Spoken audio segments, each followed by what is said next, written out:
just a general welcome. Again, I know we have folks who might be joining for the very first time who are part of our third cohort that can't believe it. You're already a quarter of a way through the year and the program, as well as for our cohort 2 folks who are only 3 months left to the conclusion of the program. So we're hoping that you're accessing these, whether live or recorded, but preferably live, because then you can really chat with us in real time, and you can ask Miriam all kinds of questions.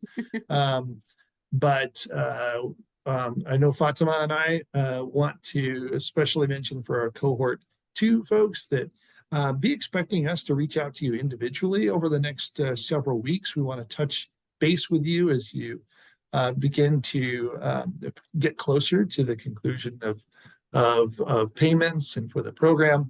And it's all that to say is that it's a good time to think really strategically about how you're going to kind of manage that transition. Hi, Gloria. I see that comment.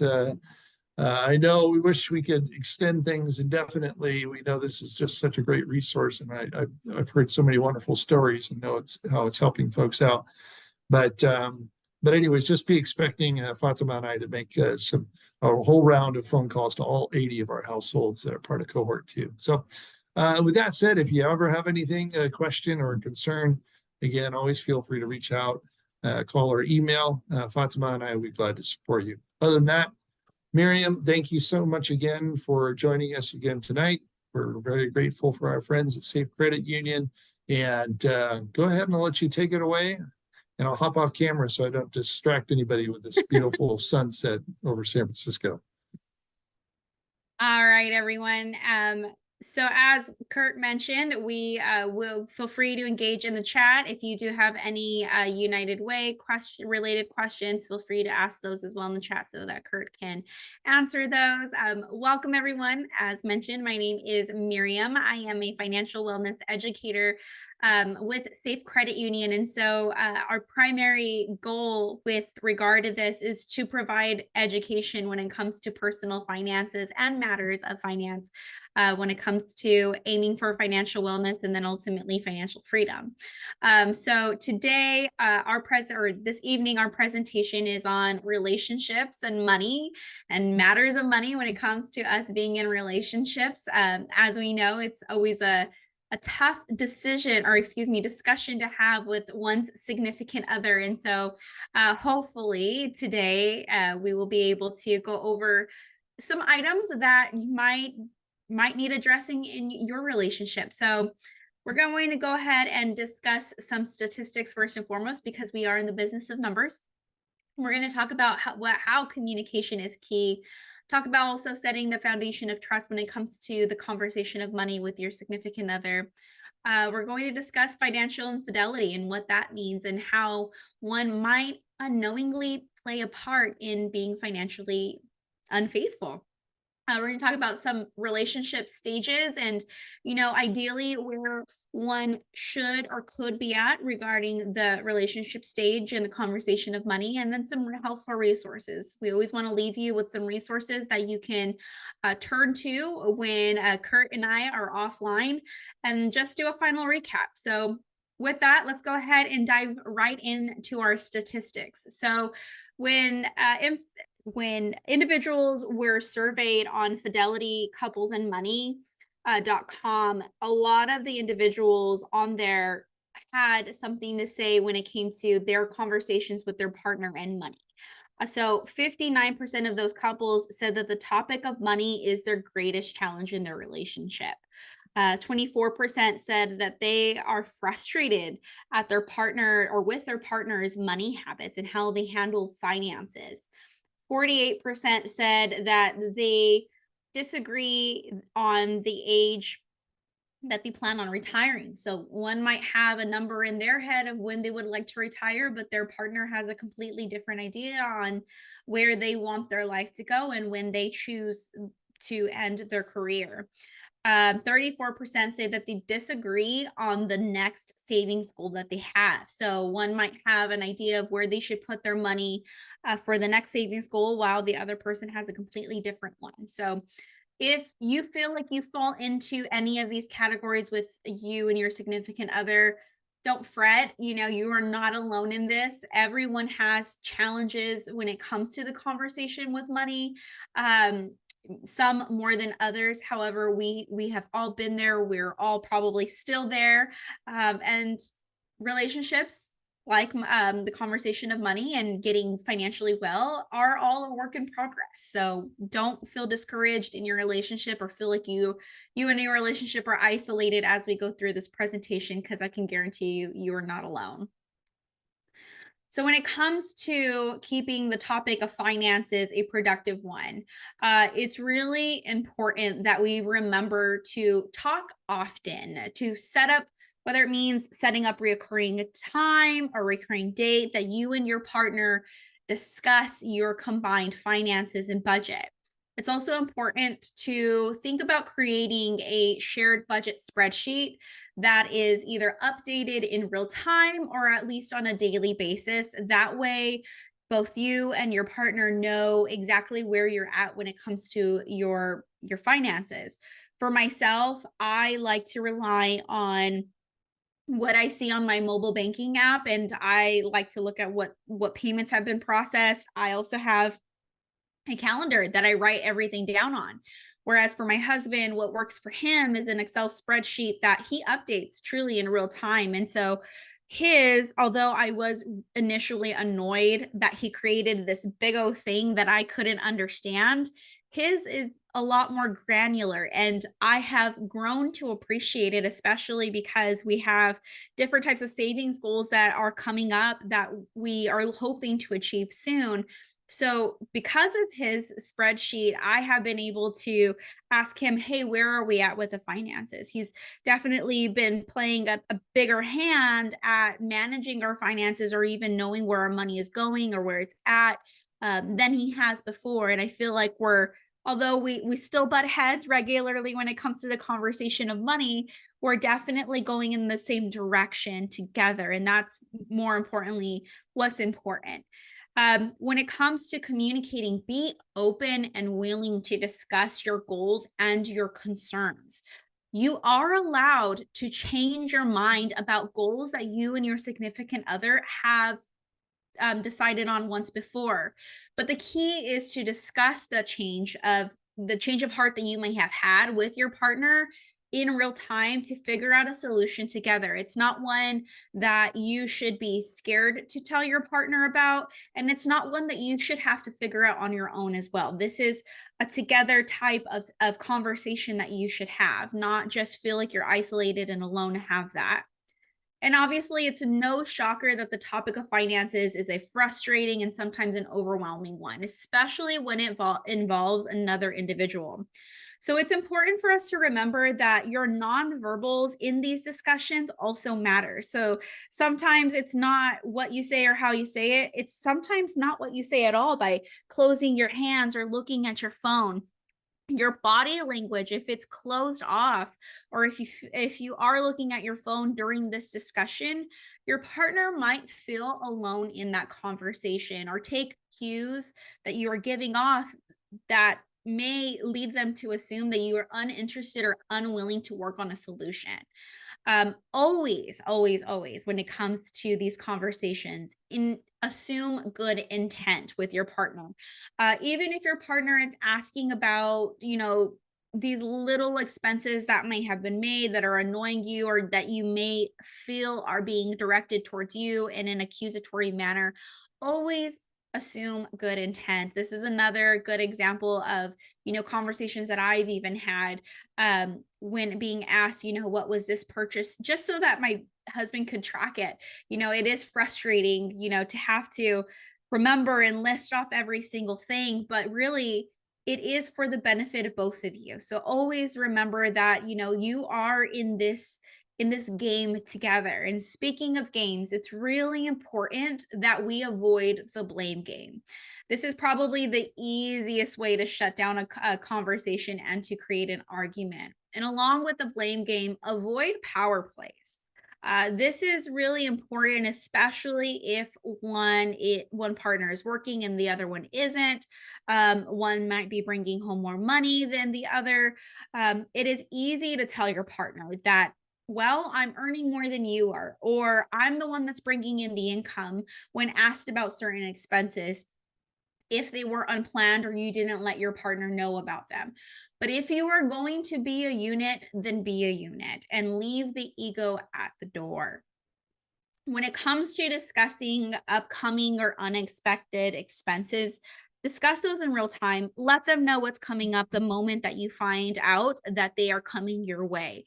If you fail to bring up the expense that will affect your combined budget, then that can lead to your significant other feeling some sort of frustration.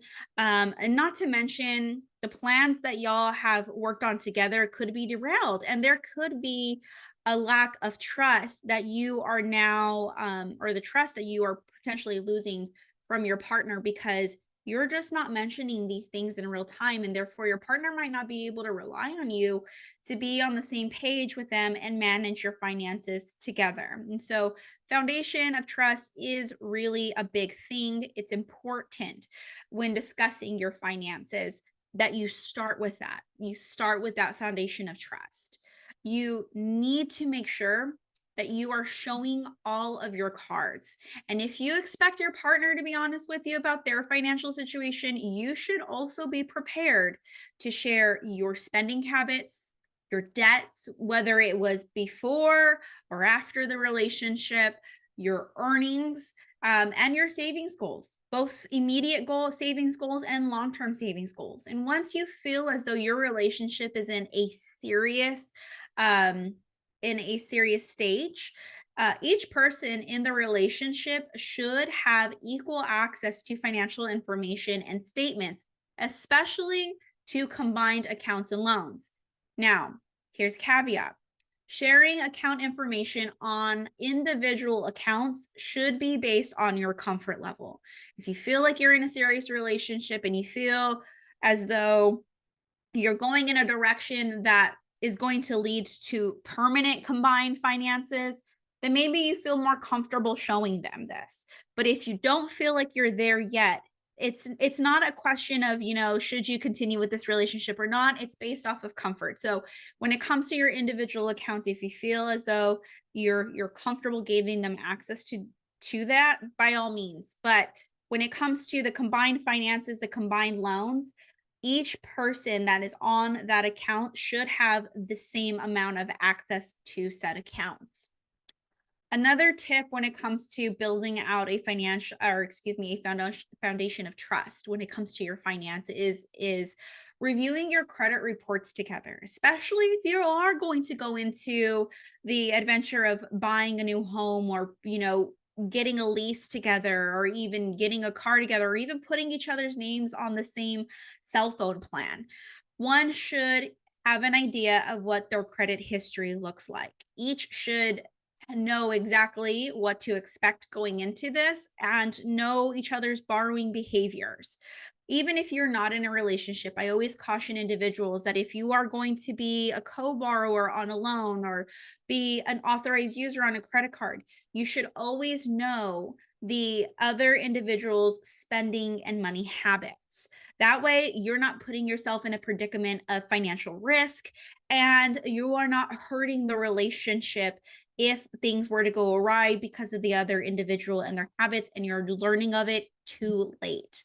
So when it comes to reviewing your credit report, there each of you can get a full picture of the borrowing behavior of any past collection accounts that could have taken place, any bankruptcies, if there were any evictions or any court judgments that the individual may have had placed on them in the past.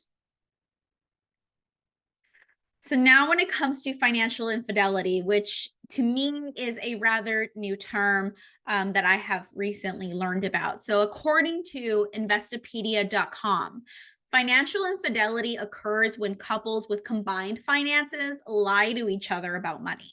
So an example of this could be when a person hides large discretionary expenses or debt from one's partner.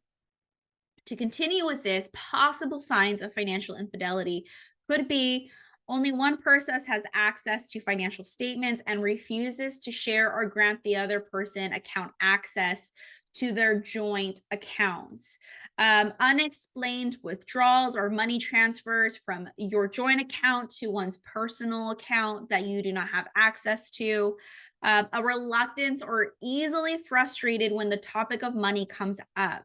These could all be potential signs of financial infidelity. And in fact, 76% of married couples say that financial infidelity has played a negative role in their relationship, and 10% of those couples say that they have gotten divorced because of financial infidelity.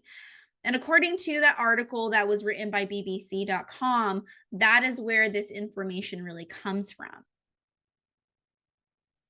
So when it comes to the topic of relationships and money, that stage in which you are in the relationship really does matter. So whether you are married or in a domestic partnership, if you are engaged or moving in with another individual or with an individual, if you are in an official Facebook official relationship, or you're just dating, the topic of finances should be brought up at any stage. It doesn't have to be as serious the moment that you meet somebody on their first date by asking them, what is your credit score? And maybe it is, maybe it's something you're comfortable with. Whatever that conversation is, it's really up to your discretion. But here are some tips nonetheless on some conversation starters, or what, depending on what stage you are in your relationship, maybe what you should already know about the other person's finances. So according to hackspirit.com, 21% of couples in the US meet online when it comes to the dating stage. There can be some advantages, obviously, to this because you are able to ask the questions that you want without the pressure of having to first meet them, like maybe you would in a blind date. However, meeting somebody through mutual friends may allow you the advantage of getting secondhand information about the individual without having to make it weird. So when is the right time to engage in that conversation about finance? When you are just meeting somebody for the first time on a date, or maybe you are dating somebody. According to not.com, which is a wedding website, it is never too soon to bring up the topic of finances. And this is obviously based on your comfort level, but the sooner the better. If you do not know how to start a conversation, you can ask some following questions, maybe to just get a feel for their comfort level. You can ask about if they would like you to cover the check, or if they want to split the check. You can ask, do you have a position on, the gender pay gap? Maybe that's a little bit more of a political conversation that you might not want to dive into on the first date. But hey, again, it's based off of your discretion and your comfort level. You could also ask about how long they were in college and where did they go, if there were any good scholarships that they were awarded, or did they have to pay for anything out of pocket. It gives you a good idea if they might have any possible student loan debt. Navigating through these awkward conversations may help you establish a strong foundation in communication. So note that you eventually are going to have an awkward conversation at some point in your relationship. Getting through those sticky topics could help you set yourself up and your relationship up for success when stickier topics occur. So when it comes to your official relationship, congratulations. However you define official, that's fine with me. Back in my day, in my college years, Facebook official wasn't the thing. If you were not Facebook official, were you really even in a relationship? So your conversations, obviously, in the official stage of your relationship, obviously become a little bit more serious. This is a time where you can start discussing financial values, whether you're a saver or you're a spender. You can talk about one's borrowing habits, career aspirations, get a snapshot of their potential earnings or current earnings, plans for home ownership, plans for a future and a family, and what that timeline looks like. Earlier, we talked about the statistics on retirement. Maybe you want to mention or ask them about what are the retirement goals? And obviously, this might sound a little bit off if you were in the relationship with the intent um, of not finding a lifelong partner, but hey, who knows? Maybe the stars will align and you decide that this relationship is going to go further than just boyfriend, girlfriend, girlfriend, girlfriend, boyfriend, boyfriend, whatever. So it's really important for you to establish these conversations. At this point in the relationship, obviously, your expenses are going to increase. You're going out more. You may start going on vacations together, and there might be other purchases that y'all have combined money in investing in. But what about the gift giving? This is obviously an interesting point in the conversation, or especially, I feel like a lot of individuals either make it or break it right before the holidays. So, a lot of individuals that get together right before the holidays arise, or maybe before a birthday happens, it's kind of that conversation of, well, what is too much in the point of gift giving, or what is too little when it comes to gift giving? This could also be giving you a sense of idea on if their love language is gift giving, and also what that might mean when it comes to them spending money on you and finances. Establishing how expenses are split or are combined at the beginning of your relationship can definitely set you up for how you continue the topic as your relationship progresses. As your relationship progresses, you're obviously going to combine more and more of your money together. So, establishing it now, or getting a sense of, what does one typically pay for versus the other person in the relationship, really will set you up for success. For instance, if you are getting engaged and you decide to or you decide to move in together, at this point in the relationship, each person should have a clear understanding of the other's financial situation. According to CNBC, 40% of couples who live together do not know their partner's financial situation. Creating a plan about paying bills and combining finances together should be a main topic of discussion. Within this topic, whether you decide to keep separate accounts or combine your finances, it may be a good time to present your partner with your payroll schedule. I know for myself, when my husband and I first moved in together, we did put down on the calendar who was getting paid when, so that we knew how to organize our bills that were coming up, and especially the bills that we were combining together.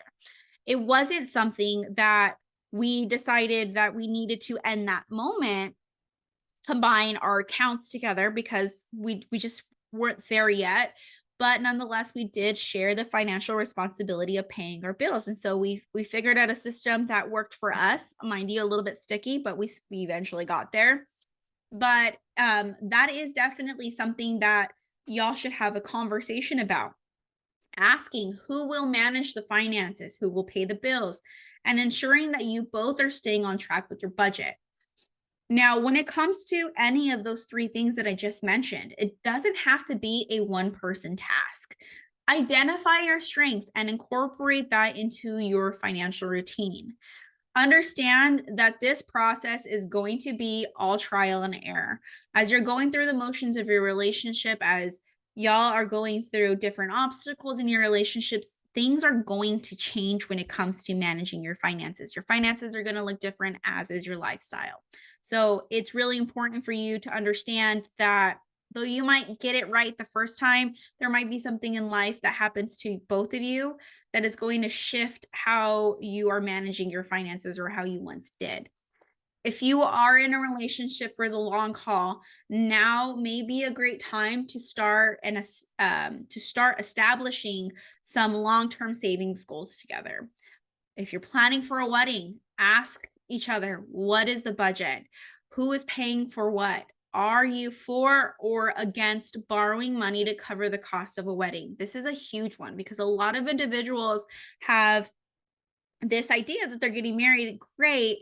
But one might have this idea of we're going to get married and we're going to do it up. We are just going to have the biggest party ever, no expenses spared. We are going to have this grandiose thing where the other individual's like, okay, we can have a modest wedding based off of the finances that we have. I want a small wedding. I want it to be intimate. I want it to be just focused on myself and my partner. That is where conversations really do collide. So being on the same track as the other person before you even start calling vendors and creating a guest list is really important, to be on the right track to avoid any of these pitfalls that couples often do fall into when it comes to planning something this grand. Um, when it comes to deciding if you're going to get married, here's some interesting topics to have, and that I believe everyone should have. Prenup or no prenup. That might be a zinger for a lot of you, especially if you are against a prenup. But for some reason, this stigma of prenuptial agreements being taboo should not be the case. And if you find that you need one, and you might not have the confidence to bring this up, in which case that happens a lot. A lot of people are scared to bring up the prenup. It doesn't mean that you are setting yourself up for failure in your relationship. It just means that not only are you protecting yourself, but you're protecting them, depending on how you draft up the prenup. So really think about it from this perspective. How hard did you work towards your success? What was it a joint effort between you and your partner? Ask yourself, did they contribute financially towards your success? What did it look like if what did it look like if the empire that you created had to be split in half? Would it still be a thriving venture? Would it just crumble? And that is that. You have to start from scratch, even though you've built something for yourself even prior to this relationship. So really focus on protecting yourself, them, and whoever else might come into the equation, as your relationship progresses in the marriage. When it comes to getting married or being in a domestic partnership, at this stage in your relationship, one may assume that you are living under the same roof together and that you are sharing a the household responsibilities.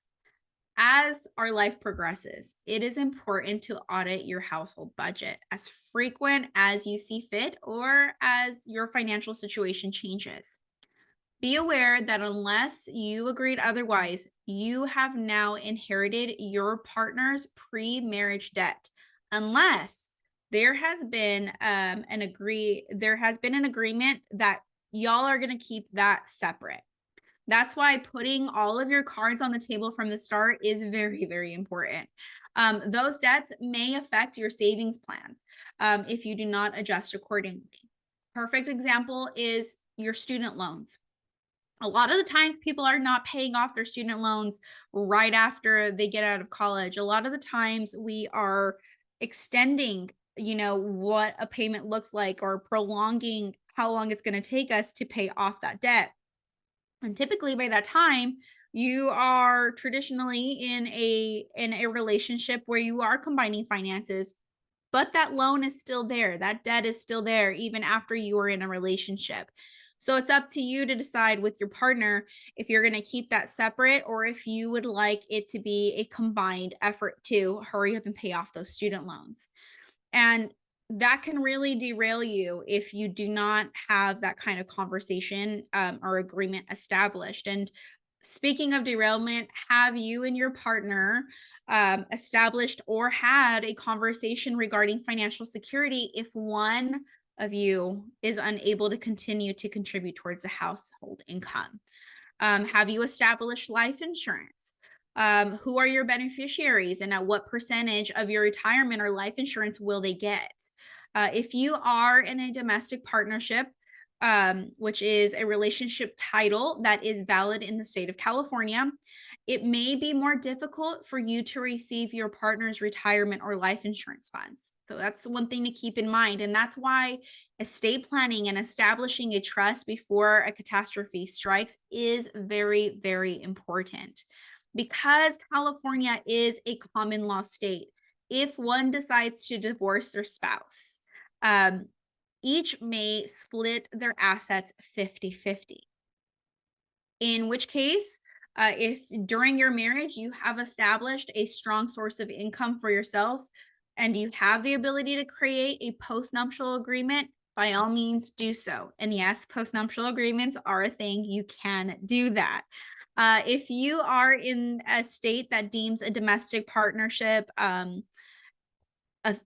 valid title, a relationship title, you have the ability to to annul or divorce the relationship by filing paperwork that states that you were never legally married to your ex according to the website wealth sorry, excuse me, I'm having a brain fart, wealthspire.com.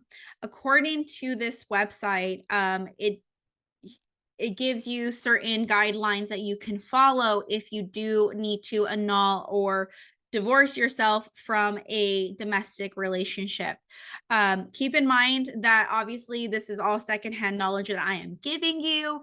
So I strongly encourage you to speak with a legal advisor to learn more about a pre and postnuptial agreement, as well as domestic partnership rights. But it's definitely important that you are versed in any of these topics when it comes to protecting yourself, your partner, and or other individuals that might fall into the equation or be affected by whatever the outcome is. It's really important to also do your research when it comes to starting a family. If you do decide to grow your family, this might be a really good time to evaluate your finances. It's really important to do your research when it comes to the cost of childcare in your surrounding area. To ask yourself, do you plan on staying or leaving the workforce after your little one has arrived? What is the cost for a bigger car or a home? What is the cost of health insurance for now 3 or 4 individuals or more individuals? And all of these expenses should obviously be considered, but hopefully not a deal breaker if you really want that family. We have so many different grants and government aid and different types of support in this area, especially in the Sacramento region, that can support families who might be falling on hard times or just need a little extra support. I mean, the guaranteed income program speaks for itself when it comes to supporting families and their loved ones. So when it comes to our resources, if you find that you and your partner need an outside intervention, a mediation, or guidance, there are so many avenues that an individual can take. You can seek help from a licensed financial advisor or financial coach. You can look into pre and post marriage counselors or seek a couples therapist. You can go to nonprofit credit counseling agencies that are obviously good resources to help you figure out debt management plans, establish budget setting goals for yourself or savings goals for yourself, create a plan for you to repair your credit. And also ask for financial resources from your financial institution. No matter where you are a member or a customer at, your financial institution should be able to set you up for financial success and provide you with the resources to help you do so. If they are not there and willing to help you out, well, it's time to look somewhere else. As a reminder, when it comes to relationships and conversations surrounding money, your finances are consistently evolving. So don't think that if you are in a relationship right now and maybe y'all are in a tough financial spot, that you're going to be there forever. That's not the case. Our finances always ebb and flow. It's really important that both of you establish a budget and you both understand that it is all trial and error. It's really important to be open and honest about your financial situation, especially if you're expecting them to be honest with you. make sure that your finances are in order before you take the plunge. Don't be afraid to seek professional help if it's needed. It's there, it's out there, it's there for you to use. Take advantage of it. If your employer offers you employee assistance and couples therapy is a part of that assistance, take advantage of it. It's there for you to utilize. And most importantly, together celebrate your financial wins, because in a relationship, or as your relationship progresses, as your careers advance, there are going to be so many wins that it's easy for us to lose sight of that. So remember together to celebrate those wins. That's what's going to keep you both motivated and consistent and moving in the right direction. So if you are not yet a member of Safe Credit Union, there are a few easy ways that you can either get a hold of us, either to have a conversation about becoming a member or just learning about our benefits. You can give us a call, you can click on our website, or you can visit one of our local branches to speak with a relationship officer. And aside from these lovely evening webinars, we also provide some webinars during the day available to anyone. You do not have to be a member to join. We teach on many different financial topics on a regular basis. So if you want to scan that QR code, you are more than welcome to. So that ends this presentation, unless anyone has any questions. Again, I thank you all for sticking out with us. Thank you to United Way for providing us this opportunity to be able to share our financial knowledge. Kurt? All right, fantastic. Last call for any questions, and if not, again, thank you for joining us, and we'll see you next time. We'll send out those links pretty soon for the next webinar, where you can register online and get the link and then join us next month. So until then, everybody, I don't think I see any questions yet. So we have a raised hand. We do have a raised hand. Okay. But what I would suggest, since we can't take you off mute, I would recommend you type it in the chat if possible. That's true. Yeah. So we can see that. Yeah, Gail, if you can send a message that way, that'd be great. Yeah. I'll just add, I mean, so much of what you shared, I found personally true. I both had, I'm like many of us, I've had a relationship that came to an end, and I'm in a new relationship, and I can say confidently that a factor was the struggle in that first one was a struggle around finances, and it's great to see my partner, my present partner, and I trying to implement some of the really golden wisdom and tips that we've shared here. So, financial wellness, check. Yes, it's one that I forgot to launch at the beginning. So if you're still on and you feel like answering, please do while Kurt and I talk. Keep going, Kurt. Yeah, no, we'd love to. Please do that poll before we wrap things up here. We do love to get a quick snapshot of where you all feel you are at in your finances. How long? Let me see. The question from Gail: how long would we get these checks? Yes. If you're talking about your guaranteed income payments, both for cohort 2 and 3, they are a total of 12 payments. So for 12 months. So for cohort 2, you've received 9 of the 12. You've got 3 more months of payments. And for cohort 3, you've received 3, so you've got 9 more. 9 more to come. Hope that answers your question, Gail. Thank you for those who I can see are starting to complete the financial wellness check poll. Yeah. And then we have another question. Can you reapply in future years? I believe you can. Your guaranteed income is something that is rapidly expanding. It all comes down to each program. Each program sometimes has its own eligibility requirements. You just have to double check and see what that looks like. But we're hoping that eventually guaranteed income will be kind of mainstreamed into the overall public safety or social safety net programs that we have out there. So keep talking to your elected officials. letting them know about your experience and encouraging them to expand this opportunity to more folks who could use the additional boost.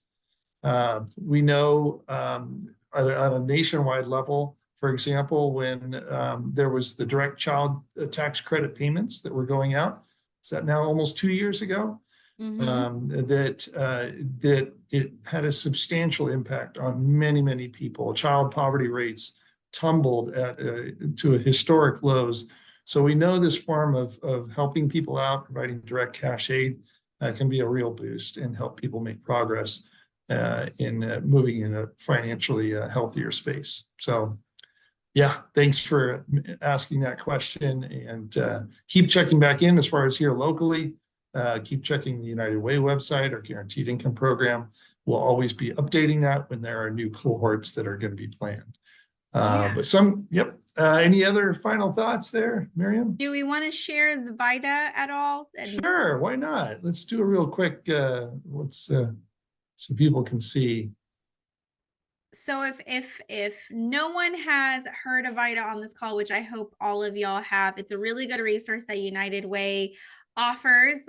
Certified tax preparers are available to you in different areas of the Sacramento region that can prepare your taxes free of charge if you qualify. It is all income based to a certain degree. So I encourage y'all to go onto the United Way website to see what sites there are available that are still taking appointments, because it is all appointment based. But it is a great resource that you should take advantage of. It's there. Yeah. Don't pay $100, $150, $200 or whatever to have somebody do your taxes when you can have them somebody do them for free. Or don't get frustrated and spend hours and hours trying to do them on your own when you can get some help.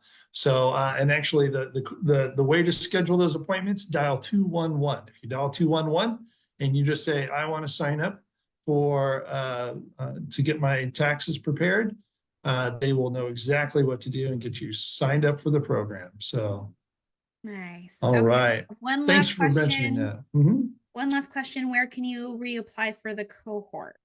Oh, okay. So more questions about reapplying. So it just depends on what each cohort is, kind of its own program, and it has a start date and an end date. So just continue to check back to United Way, California, at your local unitedway.org. And if you click on what we do, you'll see a link to our guaranteed income program. And you can be checking there to see if there are any new programs that will be announced. And if you can, just always check the eligibility requirements, because some of them may not allow you to reapply if you're still currently receiving guaranteed income from another cohort. But if you aren't, hopefully you will be eligible and you can apply again. So, yeah. All right, everyone. Thank you so much for sticking with us. I know it's a lot of information. If you do have any questions for myself or for Kurt after this presentation, you can either reach me at the financial wellness inbox at safecu.org, or you can reach Kurt or Fatima with the guaranteed income program. Thank you, everyone, and have a great night.